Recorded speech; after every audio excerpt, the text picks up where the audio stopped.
Hi guys! Alam nyo, nakatulog ako. Napagod ako sa kasasayaw. Ito ay message sa mga katulad ko na mga baguhan. Alam nyo guys, ako noon muntik na ako sumuko sa pagre-reels. Kasi akala ko noon, pa nagkaroon ako ng ads, ay may pera na ako. Hindi ko alam na paghihirapan ko muna yun. Pagre-reels, parang trabaho rin. Magtrabaho ka ng maayos bago ka sumahod, diba? Ganun lang dito sa mundo, sa reels. Kaya sa mga baguhan dyan, nga nagsisimula pa lang, kumuha kayo ng mga videos, ng mga contents, at kahit pagluluto, o naglalakad kayo, o pumupunta kayo kung saan-saan, ng mga shopping. Basta wag lang ninyo anuhan yung mga bata na under 18. Ayun. Inaamin ko, hindi ko talaga, pasensya na sa mga karels ko, hindi ko talaga pinapanood kapag yung mga contents ninyo ay mga bata. At ako'y hindi ko talaga pinapanood yun. Kasi dito sa Australia, sa amin ay bawal yung mga bata.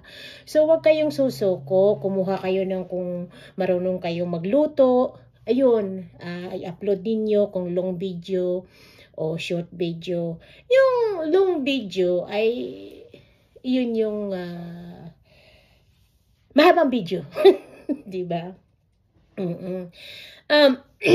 Kailangan yung 130 minutes ayun sa reels i-upload ninyo. Alam mo, siguro inaantok pa ako. Tapos gigising ko lang. Anyhow, at huwag kayong magsawa.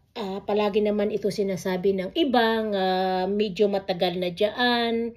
Dito sa mundo, sa reels. Ako noon, muntik na talaga ako sumuko dahil nga sa sobrang pagod ko, sa trabaho. Hindi ko na nakakayanan mag-respond sa mga nanonood sa akin ng ganyan. Tsaka gusto ko rin manood ng ibang mga videos ko. Video ng ibang tao kasi kumakati yung likuran ko. Kumakati yung likuran. Sa mga video ng ibang mga tao kasi natutuwa ako. Pero parang hindi ko na makayanan dahil sabi ko, ang hirap naman nito. Sabi kong ganun. Lalo na ako na wala akong alam sa mga kalikot ng mga cellphone na yan. Pero ako ay naisipan ko, sabi ko, kung hindi ako marunong kung magkalikot ng mga cellphone, ay kailangan ko ng tulong. So ako ay nagbayad ako ng mayroon tutulong sa akin mga likot ng cellphone at saka yung ang tawag doon ay IT, yung ganun. So guys, kung wala ka, yung iba naman hindi kakayanan na magbayad ng IT, magpaturo kayo sa mga kapitbahay ninyo, sa mga anak ninyo nga na nag-aaral, at saka yung mga kamag-anak ninyo na marunong magpaturo, saka kalikot lang, magpaturo lang kayo, magagawa din ninyo yan. Ako nga mababa lang ang pinag-aralan ko, saka tuturo sa akin ng asawa ko, saka sa IT ko, ay ako'y natututo, yung ganon. Sana guys, meron kayo natutunan. So, huwag kayo sumuko. Laban lang. Thank you.